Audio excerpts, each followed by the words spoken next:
Friends, welcome to our channel PR jobs info.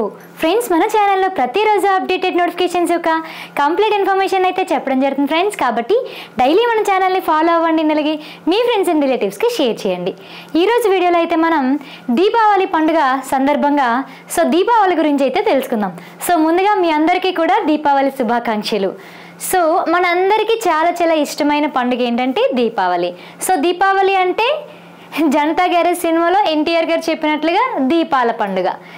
ఈ దీపాల పండుగ కేవలం హిందువులు మాత్రమే కాదు, జైనులు, సిక్కులు అందరూ కూడా చేసుకుంటారు. ఇది అందరికీ చాలా ఇంపార్టెంట్ అయిన పండుగ.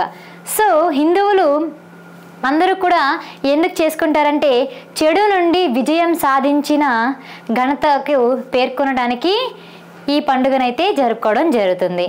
అయితే జైనులు ఎందుకు చేసుకుంటారు అంటే వాళ్ళ కాలంలో వర్ధమాన మహావీరుడు ఉన్నారు కదండి.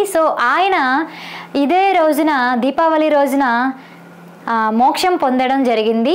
దాని కారణంగా జైనులందరూ కూడా దీపావళి అనేది సెలబ్రేట్ చేసుకుంటారు. అండ్ అలాగే సిక్కులు ఎందుకు చేసుకుంటారంటే వాళ్ళ యొక్క 6వ గురువైన హరగోబింద్ని జహంగీరు చెరసాల నుంచి విడుదల చేసే సందర్భంగా ఈ పండుగనైతే జరుపుకోవడం జరుగుతుంది.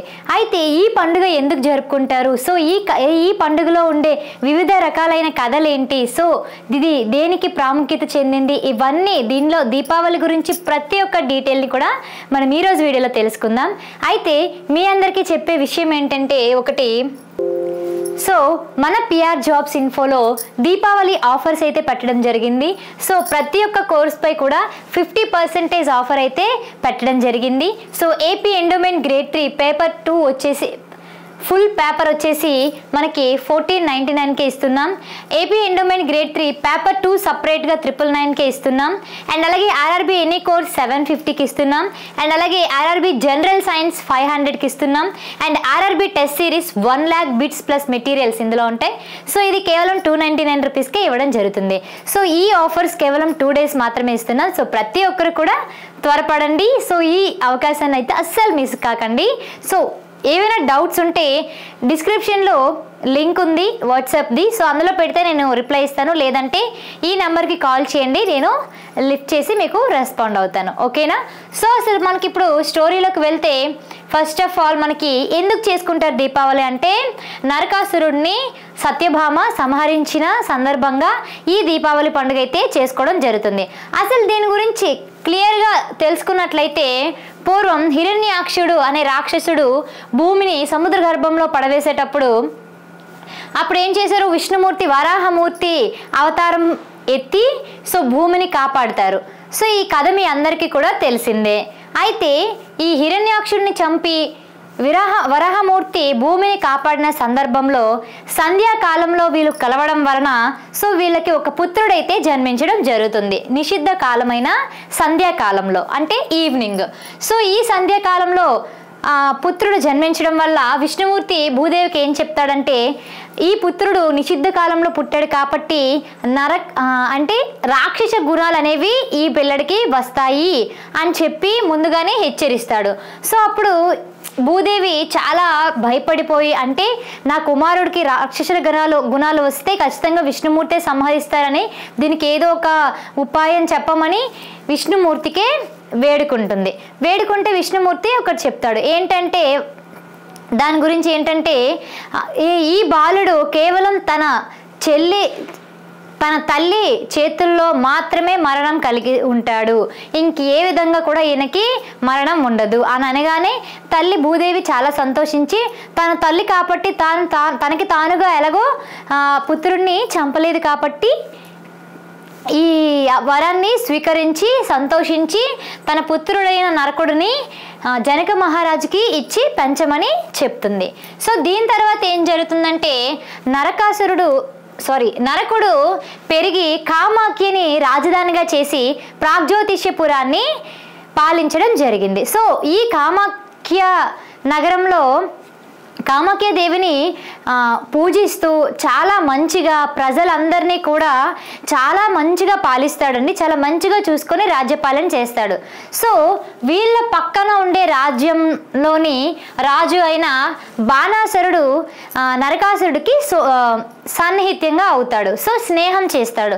సో స్నేహం చేయడం వల్ల ఏం చేస్తాడంటే నరకాసుర, స్త్రీలు మనం పూజించదగిన వాళ్ళు కాదు, స్త్రీలు కేవలం భోగానికి మాత్రమే అర్హులు, దానికి మాత్రమే ఉపయోగపడతారు అని చెప్పడం చేయడం వల్ల అలాగా క్రమేపీ నరకాసురుడు దుష్ట లక్షణాలతో కూడిన నరకాసురుడులా మారిపోయి స్త్రీలను అన్ని రాజ్యాల మీదకి దండయాత్రలు చేసి అందరి దగ్గర ఉన్న అన్ని రాజ్యాల్లోని స్త్రీలను అపహరించి వాళ్ళని వివాహం ఆడే ప్రయత్నం చేస్తూ ఉండసాగాడు.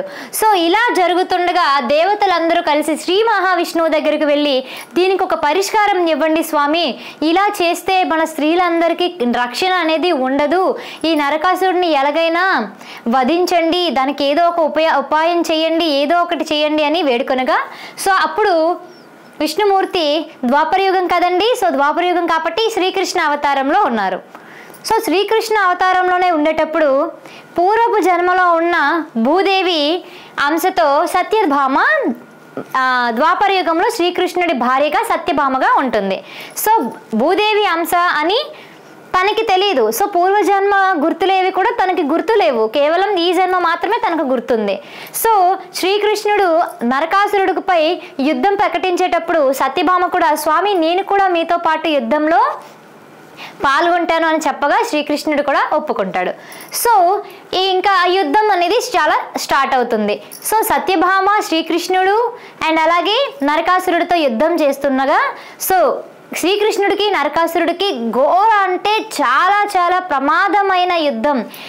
ఎలా అంటే అగ్ని జ్వాలలు ఎంత భయంకరంగా జరుగుతుందంటే అంత భయంకరంగా జరుగుతుంది.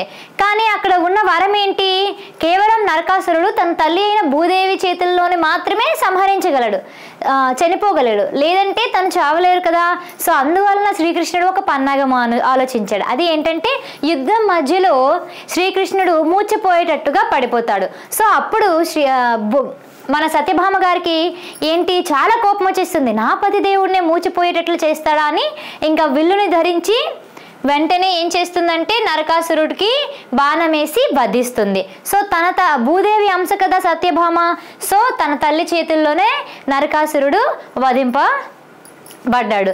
సో దీని కారణంగా సో ఈ అమావాస్య చీకటిని పారద్రోలి దీపాలు ప్రజలు అందరూ కూడా వెలిగించి దీపావళి అని చేసుకుంటున్నారు. సో ఇది ఎప్పుడమ్మా జరిగిందంటే అశ్వయుజ బహుళ చతుర్దశి నాడు. ఓకేనా, ఆశ్వీజ మాసం కృష్ణ చతుర్దశి నాడు జరిగింది కాబట్టి దీన్ని దీపావళి అని అంటారు. ఓకేనా, ఇది ఎప్పుడమ్మా జరిగిందంటే ఆశ్వజీ మాసం కృష్ణ చతుర్దశి నాడు జరిగింది. సో దీపాల కాంతులతో చెడుని పారదోలాలి కాబట్టి దీన్ని దీపావళిగా జరుపుకుంటున్నారు. సో ఈ విధంగా అన్ని రాజ్యాల నుంచి తీసుకొచ్చిన 16,000 మంది గోపికలను కూడా శ్రీకృష్ణుడు విడిపించడం జరిగింది. సో వీళ్ళని విడిపించి తీసుకువెళ్ళిపోవడం జరిగింది కూడా. ఓకేనా, సో ఇది దీపావళి యొక్క ఒక కథ. సో ఇంకా కొన్ని పురాణాల ప్రకారం చాలా కథలు కూడా ఉన్నాయి. సో అవి కూడా మనం డిస్కస్ చేసుకుందాం. సో అందుకే ప్రతి సంవత్సరం కూడా దీపావళి రోజు నాడు నరకాసురుడి బొమ్మను తయారు చేసి దానిని కాల్చివేసి ఒక ప్రక్రియను ఆచారంగా ప్రతి సంవత్సరం కూడా జరుగుతుంది. ఓకేనా, సో నెక్స్ట్ మన పిఆర్ జాబ్స్ ఇన్ఫోలో ఎండోమెంట్ గ్రేడ్ 3 యొక్క ఫుల్ సిలబస్ అయితే మన దగ్గర ఉండడం జరిగింది. సో ఇందులో జనరల్ స్టడీస్ అండ్ అలాగే mental ability, Hindu philosophy, temple system కూడా ఫుల్ కంటెంట్ ఇవ్వడం జరిగింది. అండ్ దాంతోపాటుగా స్పెషల్ ఫ్యూచర్స్ ఏంటంటే latest digital classes, HD classes and materials అయితే మీరు ఎక్కడ కూడా చూసి ఉండరండి. పిక్చర్ ఓరియంటల్గా చాలా అద్భుతంగా చేయడం జరిగింది. అండ్ దాంతోపాటుగా టెస్ట్ సిరీస్ మీకు మొత్తం అంతా కలిపి 50,000 వరకు మేము ఇవ్వడం జరిగింది. ఓకేనా, సో దీని తర్వాత ఇంకొకటి చూసుకున్నట్లయితే సో రావణ సంహారం. సో రావణుడికి శ్రీరాముడికి యుద్ధం జరిగిన అప్పుడు శ్రీరాముడు రావణుని సంహరిస్తాడు కదండి. సో సంహరించి సీతాదేవిని తీసుకొని అయోధ్యకి తిరిగి వచ్చేటప్పుడు తమ ప్రియ రాజు తిరిగి వచ్చిన సందర్భంలో ప్రజలందరూ కూడా దీపాలు వెలిగించి స్వాగతం పలికారు. సో అక్కడ ఈ విధంగా దీపావళి జరపడం జరిగింది. సో అందరూ కూడా శ్రీరాముణ్ణి, సీతాదేవిని, మిగిలిన వారిని కూడా దీపాలతో స్వాగతించుతారు కాబట్టి వాళ్ళు కూడా ఈ దీపావళిని చేసుకోవడం జరిగింది. ఓకేనా. సో నెక్స్ట్, సో ప్రతి ఇంట్లో కూడా అప్పుడు ఏం చేస్తారు, ప్రతి సంవత్సరం కూడా దీపాలు అండ్ అలాగే బాణసంచా కాలుస్తూ ఉంటారు దీని ఆచారం ప్రకారం. అండ్ నెక్స్ట్ మన ఎండోమెంట్ కోర్స్లో పేపర్ 2 సపరేట్గా ఉండడం జరిగింది. సో పేపర్ 2లో Hindu philosophy and temple system అయితే చాలా డీటెయిల్డ్గా ఉన్నాయండి. డెమో క్లాసెస్ కూడా ఉన్నాయి చూడండి. మెటీరియల్ అయితే రామాయణం, మహాభారతం, భాగవతం, పురాణాలు అన్నీ కూడా మీ కళ్ళ ముందే జరిగేట్టు విధంగా పిక్చర్ ఓరియంటల్గా మేము పెట్టడం జరిగింది. సో లాస్ట్లో నేను అవి డెమో కూడా మీకు చూపిస్తాను, వెయిట్ చేయండి. అండ్ దాంతోపాటుగా ఇందులో కూడా digital classes, material, test series 20,000 bits వరకు ఇవ్వడం జరిగింది. ఇంకా పెడుతున్నాం టెస్ట్ సిరీస్ రూపంలో. ఓకేనా. సో ఇది కేవలం 1000 రూపీస్కే ఇస్తున్నాం. సో ప్రతి ఒక్కరు కూడా యూజ్ చేసుకోండి ఈ అవకాశాన్ని. సో నెక్స్ట్ స్టోరీ చూసుకున్నట్లయితే వామనుడు, మహాబలి.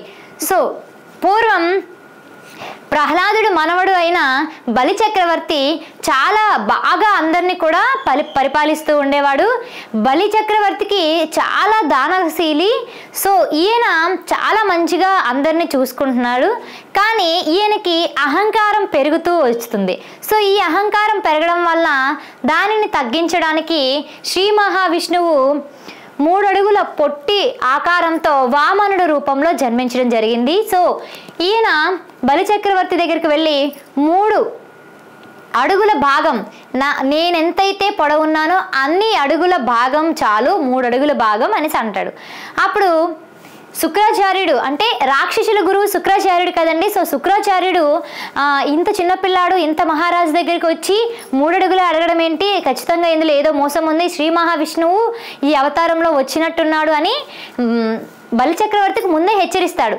కానీ బలిచక్రవర్తి అంతటి మహావిష్ణువే నా దగ్గరికి వచ్చి దానం అడిగితే ఖచ్చితంగా ఆ మాటను నేను శిరసావహిస్తానని చెప్పి ఆయన ఈ 3 అడుగుల భాగాన్ని ఇవ్వడానికి ఒప్పుకొని నీరు వదులుతుండగా, సో ఆ నీరు వదిలేటప్పుడు ఆ కమండలంలోని ఒక చిన్న రంధ్రం పెట్టి శుక్రాచార్యుడు ఉంటాడు. సో అప్పుడు వామనుడు ఏం చేస్తాడు, చిన్న దర్భను పెట్టి దాన్ని పొడవడం వల్ల శుక్రాచార్యుడికి ఒక కన్ను కూడా పోతుంది. సో ఆ విధంగా బలిచక్రవర్తి దానం ఇచ్చేటప్పుడు ఒక్కసారిగా మహావిష్ణువు తన శరీరాన్ని తను ఎంత అంటే చాలా పెద్దగా అయిపోతాడనమాట. సో అయిపోయినప్పుడు ఏంటంటే 1 అడుగు స్వర్గలోకానికి, 1 అడుగు భూలోకానికి ఇస్తారు. సో 3వ అడుగు ఎక్కడిస్తావు బలిచక్రవర్తి అని అడిగితే, మహావిష్ణువు గారు మీరు నా శిరస్సు పైన మీ తల ఉంచండి అని చెప్పి 3వ కాలు తన శిరస్సుపై ఉంచి పాతాళానికి తొక్కువేయబడి పాతాళంలో రాజుగా పరిపాలిస్తూ ఉంటాడు. సో ఈయనే మనకి ఇదే రోజున కేరళకు వెళ్ళడం జరుగుతుంది. సో అప్పుడు ఓనం పండుగ కూడా జరుపుకుంటారు. సో కేరళలో బలిచక్రవర్తి ఓనం రోజున వెళ్ళి అక్కడ అన్నిటిని సందర్శిస్తాడని కూడా ఒక కథ అయితే ఉండడం జరిగింది. ఓకేనా. సో నెక్స్ట్ చూసుకున్నట్లయితే క్షీరసాగర మదనం. సో క్షీరసాగర మదనం గురించి మనం తెలుసుకున్నట్లయితే ఫస్ట్ ఆఫ్ ఆల్ దుర్వాస మహర్షి ఉన్నాడు కదండి, చాలా కోపం ఎక్కువ ఉంటుంది కదా మహర్షికి. సో ఒకప్పుడు ఒకానొక రోజు దుర్వాస మహర్షి పారిజాత పుష్పాన్ని ఇంద్రుడికి ఇస్తాడు. సో ఇంద్రుడు తన అహంకారంతో ఆ పారిజాత పుష్పాన్ని తన ఐరావతం తల మీద పెడతాడు. సో ఆ ఏనుగు ఏం చేస్తుంది, తల మీద నుంచి పడిపోయిన ఆ పారిజాతాన్ని కాళ్ళతోనే తొక్కుతుంది. సో దుర్వాస మహర్షికి చాలా కోపం వచ్చి ఇంద్రుడు సకల సౌకర్యాలు అండ్ అలాగే అన్ని సిరి సంపద మొత్తం పోగొట్టుకోవాలని శాపం ఇచ్చి వెళ్ళిపోతాడు. సో అప్పుడు స్వర్గం వినాశనంలా అయిపోయి లక్ష్మీదేవి కూడా సాగరంలోకి వెళ్ళిపోతుంది. క్షీరసాగరం అంటే పాల సముద్రంలోకి వెళ్ళిపోతుంది. సో అప్పుడు రాక్షసులు ఉంటారు కదండి. సో వాళ్ళకి శక్తి ఎక్కువైపోయి వీళ్ళ శక్తులన్నీ తగ్గిపోతాయి. సో అప్పుడు వీళ్ళందరూ కూడా మహావిష్ణువు దగ్గరికి, బ్రహ్మ దగ్గరికి వెళ్ళి కోరుకొనగా, సో అప్పుడు మీరు వెళ్ళి ఏం చేస్తారంటే క్షీరసాగరంలో మదనం చేయండి. సో దానికి మదనం చేయడానికి ఏ కొండని వాడతారంటే మందర పర్వతం. సో మందర పర్వతాన్ని యూస్ చేస్తారు. అండ్ దాంతో పాటుగా వాసుకి, సర్పరాజు అయిన వాసుకిని కవ్వంగా వాడి పట్టుకోవడం జరుగుతుంది. So తలవైపేమో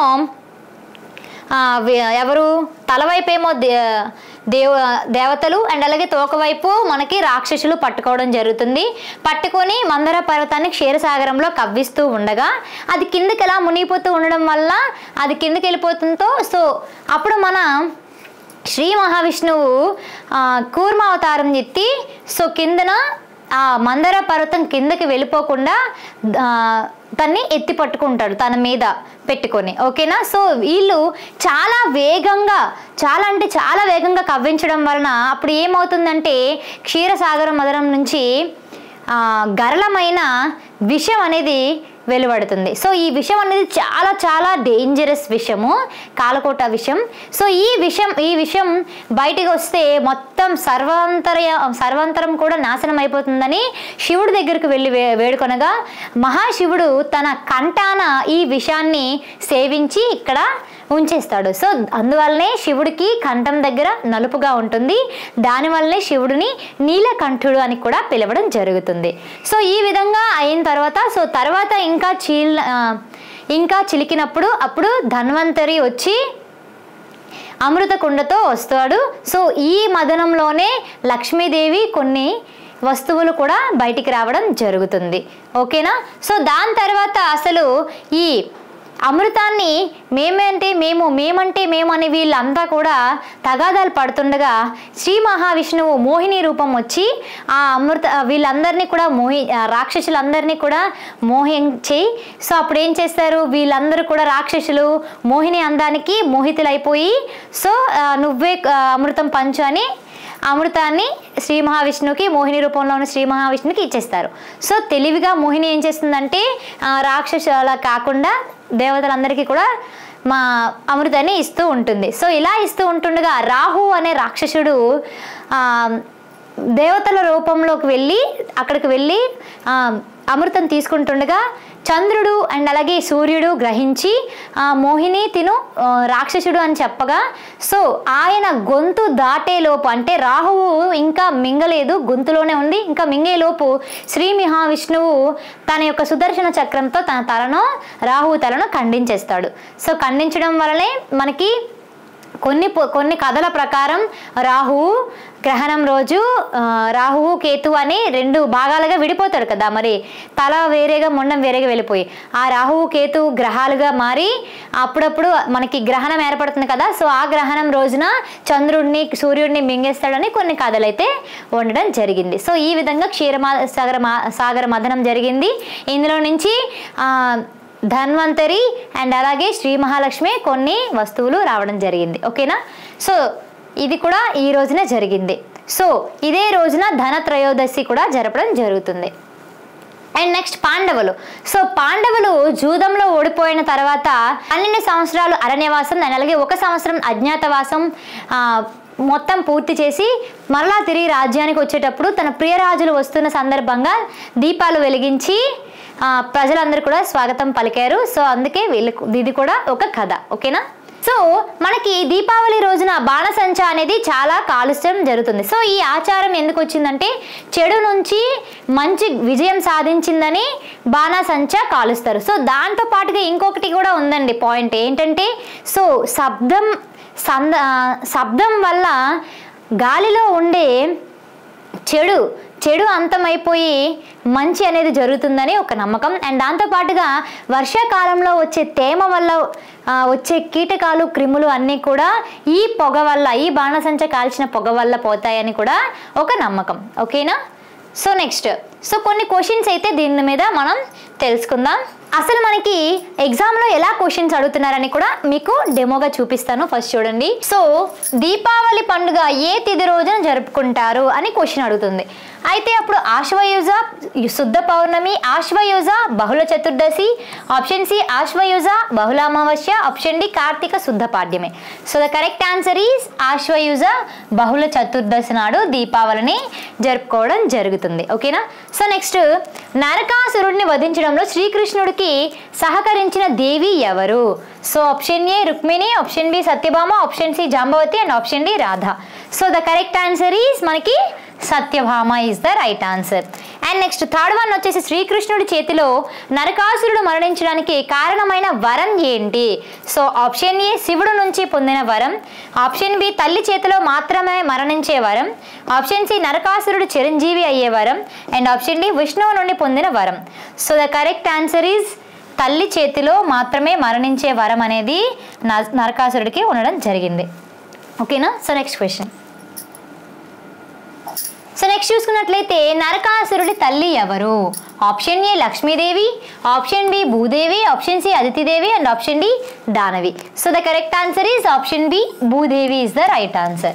and next question. Deepavali రోజున బాణసంచా కాల్చడానికి గల ముఖ్యమైన సాంప్రదాయిక కారణం ఏంటి? ఆప్షన్ ఏ రాత్రుల్లో పెరిగే విషకీటకాలు పురుగులను నివారించడానికి, ఆప్షన్ బి తమ సంపదను మరియు ఆనందాన్ని ఇతరులకు ప్రదర్శించడానికి, ఆప్షన్ సి చెడుపై మంచి సాధించిన విజయాన్ని మరియు చీకటిపై వెలుగు యొక్క ఆధిపత్యాన్ని ఉత్సవాల రూపంలో ప్రకటించడానికి అండ్ ఆప్షన్ డి యమధర్మరాజును సంతోషపెట్టి అపమృత్యు భయాన్ని తొలగించుకోవడానికి. So the correct answer is option C చెడు మంచి సాధించిన విజయాన్ని. ఓకేనా? సో ఇది అన్ని కథల్లో కూడా ఇది ఉంది కాబట్టి ఇది కరెక్ట్ ఆన్సర్. సో ఇది కాకుండా వేరే ఆప్షన్స్ ఏవైనా ఇస్తే మీరు ఇది పెట్టుకోవాలి. చూడండి, విష కీటకాలను పురుగులను నివారించడానికి. సో ఇది కూడా ఒక కారణం అవుతుంది. అది ఎప్పుడు? ఈ ఆప్షన్ లేనప్పుడు మాత్రమే ఇది కరెక్ట్, లేదంటే మాత్రం ఇదే కరెక్ట్. ఓకేనా? సో మన పిఆర్ జాబ్స్ ఇన్ఫో యాప్లో అయితే మీ అందరికీ కూడా ఇంతకు ముందే చెప్పాను, ది బెస్ట్ కోర్సెస్ అయితే మన దగ్గర ఉన్నాయి. ప్రతి ఒక్కరు డెమో క్లాసెస్ చూడండి అండ్ పీడిఎఫ్స్ చూడండి. ఒక్కసారి కోర్స్ చూసినట్లయితే మీరు ఇంకెక్కడ కూడా కోర్స్ చూడరు, అంత బాగుంటుంది. సో ఇంకెక్కడైనా మీరు కోర్స్ని కంపేర్ చేసి చూడండి మన కోర్స్తో, ఏది ది బెస్ట్ అనిపిస్తే మీరు అదే తీసుకోవచ్చు. అండ్ నెక్స్ట్ దీంతో పాటుగా చూడండి పేపర్ 2 కూడా మీకు ఇవ్వడం జరిగింది. ఎందుకంటే చాలా మంది కాంపిటేటివ్ ప్రిపేర్ అవుతున్నారు కాబట్టి జనరల్ స్టడీస్ మీద, మెంటల్ ఎబిలిటీ మీద కొంచెం అవగాహన ఉండొచ్చు. సో పేపర్ 2 మాత్రమే ఇబ్బందిగా వాళ్ళకి చదవడానికి ఉంటే వాళ్ళు పేపర్ 2 సపరేట్గా కూడా తీసుకోవచ్చు. ఓకేనా? సో అసలు ఇప్పుడు మనకి ఈ కోర్స్ అనేది యాప్లో ఎలా ఉంటుంది అని తెలుసుకున్నట్లయితే మీకు డెమోగా చూపిస్తానని చెప్పాను కదా. సో చూడండి, ఫస్ట్ మనకి general studies and mental ability videos అన్నీ ఇక్కడ ఉంటాయి. Hindu philosophy temple system videos అన్నీ ఇలా ఉంటాయి. మెటీరియల్స్ ఒక దగ్గర, టెస్ట్ సిరీస్ ఒక దగ్గర, Hindu philosophy and temple system and general స్టడీస్కి వేరువేరేగా మెటీరియల్స్ అండ్ అలాగే వేరువేరేగా టెస్ట్ సిరీస్ కూడా ఉంటాయి. అండ్ జనరల్ స్టడీస్ ఓపెన్ చేస్తే ఇక్కడ current affairs, general knowledge, polity, geography, economy ఈ విధంగా ఓపెన్ అవుతాయి. Hindu philosophy temple system open చేయగానే రామాయణం, మహాభారతం, భాగవతం ఈ విధంగా రావడం జరుగుతుంది. So next materials, test series ఈ విధంగా ఈ చాప్టర్ వైజ్గా రావడం జరుగుతుంది. సో ఫర్ సపోజ్ రామాయణం ఉంది కదా, సో రామాయణంలో బాలకాండ నుంచి క్వశ్చన్స్, అయోధ్యకాండ నుంచి క్వశ్చన్స్, అరణ్యకాండ నుంచి క్వశ్చన్స్ ఈ విధంగా సపరేట్గానే ఉంటాయి దేనికి అవి. సో నెక్స్ట్ మీకు పీపీటీ కూడా ఒక అవగాహన అనేది రావాలి కదా. సో ఇక్కడ చూడండి, మేము పీపీటీ అంత బాగా చేసామంటే పిక్చర్ ఓరియంటల్గా చేసాం. సో ఏ పిక్చర్ చూసినా మీకు కథ అనేది చాలా బాగా గుర్తొస్తుంది, అర్థమవుతుంది. సో ఇక్కడ రాముడు గురించి, బాలకాండలోని పాత్రల గురించి అండ్ ఇక్కడ పురాణాల గురించి అండ్ నెక్స్ట్ ఆగమ శాస్త్రం, దేవాలయ ఆగమాల నుంచి అండ్ అలాగే మహాభారతం నుంచి కర్ణుడి గురించి అండ్ అలాగే ల్యాండ్ రికార్డ్స్ నుంచి ఒక ఎగ్జాంపుల్, ఒక స్లైడ్ మాత్రం మీకు పెట్టడం జరిగింది. సో ఇక్కడ మీకు ఇంకొక బెనిఫిట్ ఏంటంటే బిట్ ఏ విధంగా వస్తుంది అనేది హైలైట్ చేసి మరి మేము ఇవ్వడం కూడా జరుగుతుంది. సో ప్రతి ఒక్కరు కూడా ఖచ్చితంగా యాప్ని డౌన్లోడ్ చేసుకొని కోర్సెస్ని అయితే చూడండి అండ్ వేరే దేంతో అయినా మీరు కంపేర్ చేసి చూసినా మనదే బెస్ట్. అండ్ ఇప్పుడు దీపావళి ఆఫర్స్ ఈ రోజు సందర్భంగా మీకు ఇస్తున్నాం. 2 days వరకు ఈ ఆఫర్ ఉంటుంది. సో 50% అయితే ఇస్తున్నాం. So AP endowment grade 3 full course వచ్చేసి మేము 1499కి ఇస్తున్నాం. ఏపీ ఎండోమెంట్ గ్రేడ్ 3 పేపర్ 2 సపరేట్గా 999కి ఇస్తున్నాం. RRB any course. So RRB గురించి మీకు చెప్పాలి ఏంటంటే ఇది టోటల్గా NCERT content, NCERT bits and material and దాంతోపాటుగా మనం PYQ questions explanation videos and chemistry, physics explanation videos కూడా పెట్టడం జరిగింది, అంటే ప్రాబ్లమ్స్ మీద. అండ్ ఆర్ఆర్బీ జనరల్ సైన్స్, అంటే జనరల్ సైన్స్ మీద వీక్గా ఉండే వాళ్ళు సపరేట్గా తీసుకుంటే 500కే ఇస్తున్నాం. అన్నిటికన్నా చాలా ఇంపార్టెంట్ ఏంటంటే గ్రూప్ డి ఆల్రెడీ దగ్గరకు వస్తుంది, ఇంకా 30 days మాత్రమే ఉంది. సో ఇప్పటి వరకు కంటెంట్ చదివారు కాబట్టి ఇప్పటి నుంచి మీరు ఏం చేయాలంటే టెస్ట్ సిరీస్ మీద ఎక్కువ ఫోకస్ చేయాలి. సో మేము ఆర్ఆర్బీ టెస్ట్ సిరీస్లో 1,00,000 బిట్స్ అండ్ అలాగే రివిజన్ కోసం మెటీరియల్ ఇచ్చాము. ఇది కేవలం 299 99 రూపీస్కే ఇస్తున్నాం. సో ప్రతి ఒక్కరు కూడా మన ఛానల్ని సబ్స్క్రైబ్ చేసుకోండి. అండ్ అలాగే పిఆర్ జాబ్స్ ఇన్ఫో యాప్ని డౌన్లోడ్ చేసుకుని కోర్సెస్ని చూడండి, డెమో క్లాసెస్ చూడండి, మీకు చాలా యూజ్ అవుతాయి. ఓకేనా? Thank you guys. ఇంకా ఏమైనా డౌట్స్ ఉంటే కామెంట్ బాక్స్లో కామెంట్ చేయండి, లేదంటే డిస్క్రిప్షన్లో వాట్సాప్ లింక్ ఉంది, గ్రూప్లో జాయిన్ అవ్వండి. అండ్ దాంతోపాటుగా మీకు ఇంకే వివరాలు కావాలన్నా నాకు డైరెక్ట్గా చెప్పచ్చు లేదా కాల్ చేయొచ్చు. అండ్ ఎవ్రీ ఈవినింగ్ కూడా 7:30కి లైవ్ క్లాస్ అయితే పెట్టడం జరుగుతుంది. ఈ లైవ్ అనేది మీ అందరికీ కూడా చాలా యూజ్ అవుతుంది, ఎందుకంటే ఇది ప్రీవియస్ ఇయర్ క్వశ్చన్స్. సో ప్రతి ఒక్కరు కూడా ప్రతిరోజు జరిగే 7:30 లైవ్కి జాయిన్ అవ్వండి. ఓకేనా? Thank you guys.